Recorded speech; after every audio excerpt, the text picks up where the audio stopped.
Hello everybody, welcome back. Let's talk about these amazing full moon energies happening on the 17th of October. 24 degrees of Aries, the moon, whereas the sun always in the opposite sign during a full moon in Libra, same position, 24 degrees 35 minutes. So Aries in Libra is the me and you axis, and the moon is conjunct Chiron, the wound in us, suggesting that something is up for healing. So we know that a full moon is always about endings, so that we can open up ourselves to new beginnings. So it's recommended to be extra careful, as in the 3 days before the full moon and the 3 days after, emotions usually are heightened. There are more accidents, there is more violence, there is more crime, and more babies are being birthed, and there's higher ebbs and flows, and there's more water and emotion in the body. And especially on this full moon, the war god, or the planet of wars, Mars, is involved. So we need to be extra careful and take a couple of deep breaths before we react. The last few weeks of eclipses and with Pluto back in Capricorn has been brutal. Pluto has been merciless, and it looks like it is taking this last chance in Capricorn for 250 years to take away from our lives anything that is not for our highest good and for our soul growth. So if there are things, people, places that we are clinging onto, Pluto will mercilessly push us forward to make bold choices and take leaps of faith into the new. So if there are things that you have been resisting for the last 16 years, it will present itself to you in a harsh or beautiful way. And remember, we can always choose how to deal with it. It's not what happens to us, but it is how we react to it and how we take it. Included in the energies of this full moon is also Hygeia, goddess of health and illness. So it might be a really good choice to face what we have been swiping under the carpet and avoiding for a long time. The good news is Pluto is finally leaving Capricorn. So happy for this. This planet of transformation, of death to rebirth, has been doing some serious work in Capricorn's hierarchy of all structures the last 16 years. And this has dismantled the stability of our lives, or some area of our lives. And we are given the chance to rise up as the phoenix from the ashes, because Pluto's gifts are strength, sovereignty, and renewed inner spiritual values. We might have felt restricted in our lives, and now more freedom and individual creativity is available to come into our lives when Pluto moves into Aquarius for good for the next 20 years around the 19th of November. So this is an opportunity to come more and more into our higher selves, into community of the soul family, into creativity and our originality and individuality, but in service for humankind.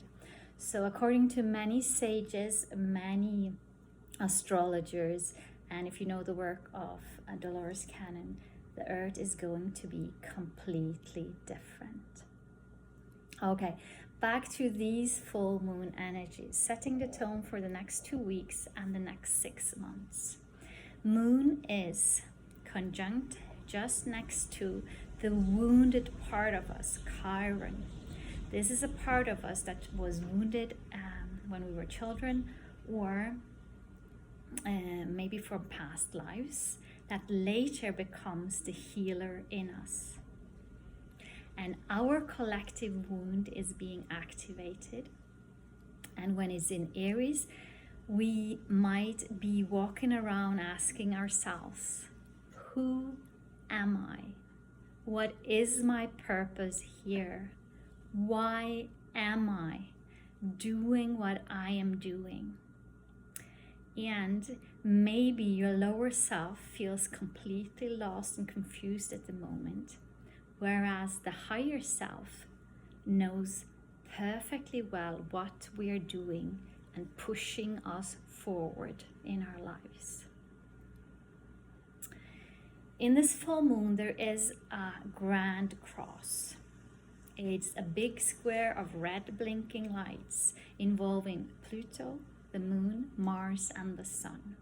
And the meaning behind this might be that there are some obstacles, some red lights that we need to push through or take care of in order to access the beauty of this magical full moon and its gifts. To get into the pyramid, you need to be willing to pass the Sphinx. So this cross may lead us to take action to something we have been avoiding, to get us to the other side of our dreams, of the way we want to live, of who we want to be. So this grand cross is asking us for an up-leveling of our frequency and vibration, to leave dross energy behind and to up-level into something higher and lighter.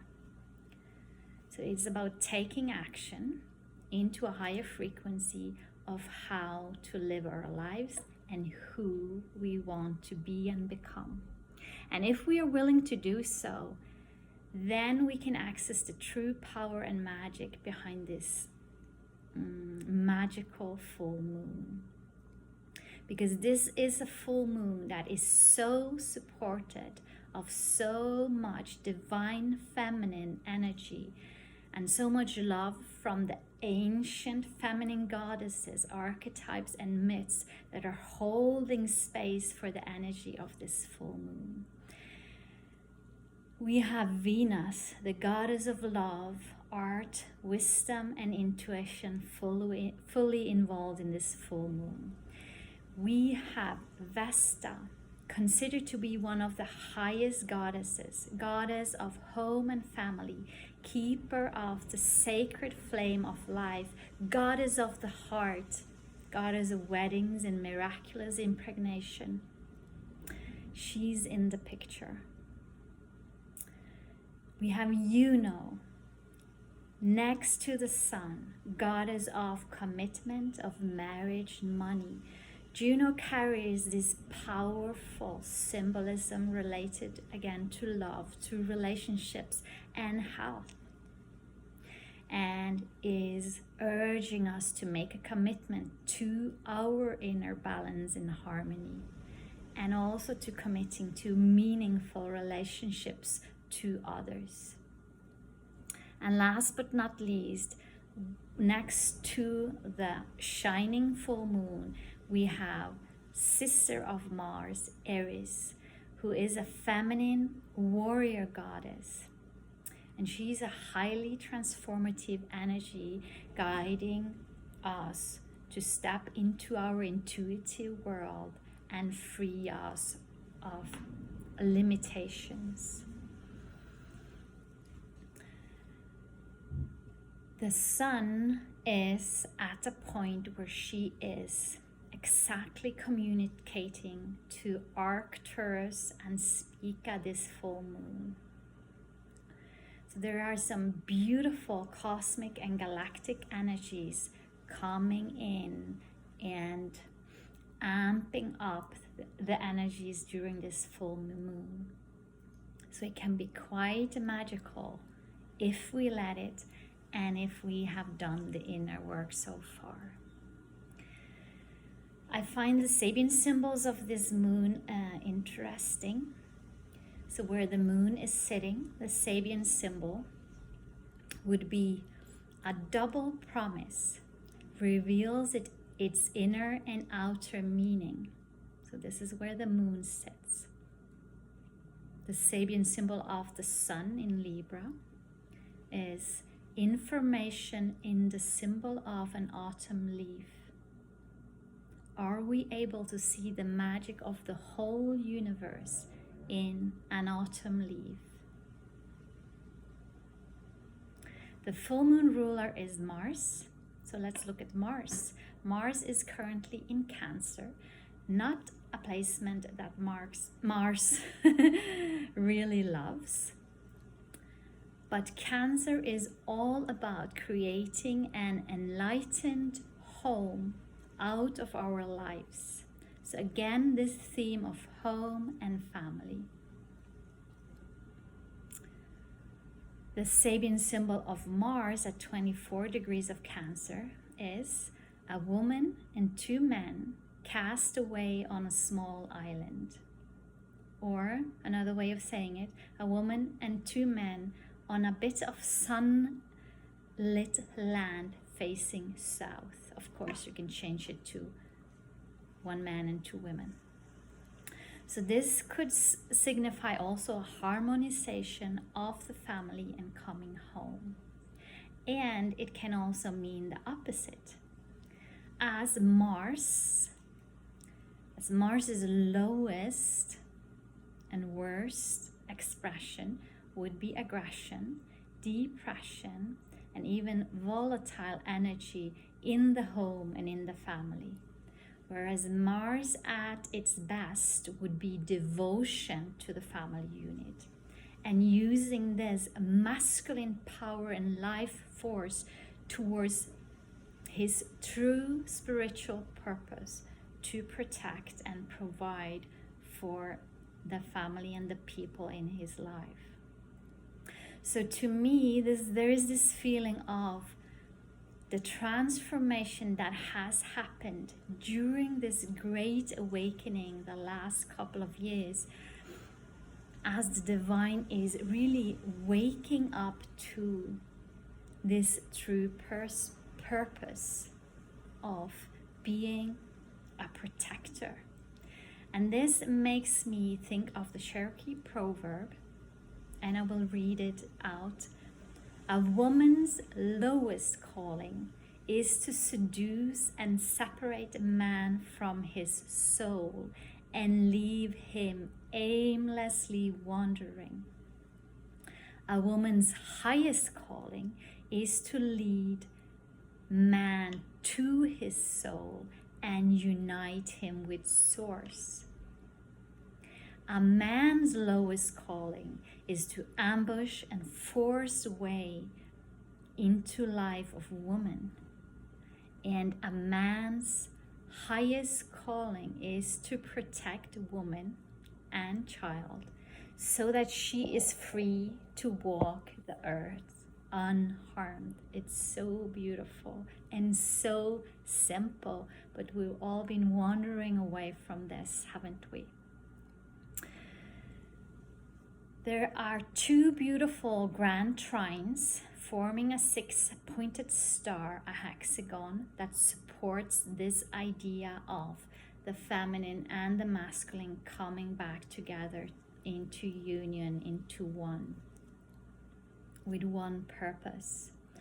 The first triangle would be Neptune, symbolizing source, insights, dreams, and spirituality, communicating to Mars, the divine masculine, and to Venus, the divine feminine. And the second grand trine is between Pluto, planet of transformation, communicating to Uranus, symbolizing awakening. And those two are communicating to one of these feminine energies, Vesta, goddess of home and family. Vesta is now at 25 degrees of Virgo. So again, this topic and theme of the family unit. We can ask ourselves, is Pluto's final dance in Capricorn suggesting a grand awakening back to the ancient values around the importance of the family unit, the Holy Trinity of the Father, the Mother, and the Child? So this hexagon, or this six-pointed star in astrology, is an old occult symbol. And let's just stop there with the word occult for a second and define it, because occult means that which is hidden or kept secret. So it's not necessarily something dark connected to this word, but of course some secrets can be dark of nature. So imagining this star as the divine feminine and the divine masculine, Shiva and Shakti, coming together as a big star, or the world above, heaven, meeting the world below, earth, and they are becoming one. So that the wisdom of the higher world or higher consciousness is brought into the world during this full moon. Another thing that I wanted to touch upon is how the sun is perfectly aligned with the star of Arcturus and Spica at 24 degrees of Libra, exactly on this full moon. And these energies are pumping in information from the galaxy and the cosmos between the 14th and the 20th of October. So if we are open and aligned, we would be able to receive insights and channelings this period. Arcturus can be about releasing burdens or dross energy that are not aligned with our soul energy. Things that are due to be released. Just like Pluto is like doing the last, it's like helping Pluto to let go of what is no longer of our highest good, of our soul growth. And when we release this dross energy, there is a sense of relief, and this helps us turn back into our soul essence and our natural energy, and allowing the flow of life. It's like being in alignment with the flow of life. So the mission on this full moon to focus our loving intent and intention into the family unit, being it your biological relatives or members of your soul family, being open to giving and receiving the love that comes with close, meaningful relationships, to reopen our hearts, because there is so much creative power in this when two becomes three. And also to be open, to be guided by the higher powers of the universe and the cosmos that are aligned on this full moon, and allowing us to believe that they are benevolently pushing us into greater wisdom and understanding of who we really are and why we are here. Remember who you are. So unfortunately, I do not have my cards where I am at right now. But this morning, a friend sent me a photo of a card. So I'm going to use this one because I believe it is very much aligned with the full moon energies. I won't be able to show you the card, but it is a beautiful drawing of a woman standing on a mountaintop, and then there's this big full moon. No kidding, the moon is full on this picture. There's this beautiful pale pink, violet, and aquamarine, aqua colors. And this woman is standing on top of this mountain, and then she takes a leap of faith, and the card is called Leap. You go first. The universe will catch you. So it's about taking this leap and releasing this dross energy, releasing anything that is holding us back. Let's read it. Life bends for the courageous. The universe wants to support you, but first you need to leap, to throw yourself and your life up in the air. Perhaps you know what you're being called to leap towards or away from, but you are scared to make the move. Or maybe perhaps you are waiting for a big fat sign or instruction manual or permission to do so first. If this is you, then this card is your sign and your permission slip to take a deep breath and leap into the unknown. It is scary to let go of all that we know in hope for something new. And it's normal to feel anxious at the thought of letting go of what we know for sure. But this is the unavoidable process of rising, ascending. And right now, this is how you are being called to live. Nature is constantly showing us how to live with courage.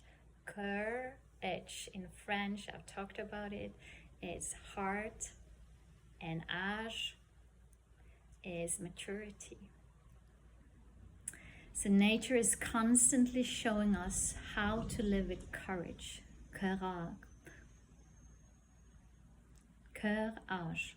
Fall comes every year and encourages the trees to loosen their grip. To allow what once was so full of life to fall away leaf by leaf, to see the universe in a leaf. For a moment, it feels like nothing will grow again. The branches are left bare without the comfort of what once was. But in the morn of spring, new shoots begin to appear, and something new is born that is even more glorious than before. Action steps. You go first. Take a good run up and leap. May you have a beautiful full moon period. And with this, may you be safe and protected. May you be peaceful. And may you be filled with radiant love. Namaste. Until next time, goodbye for now.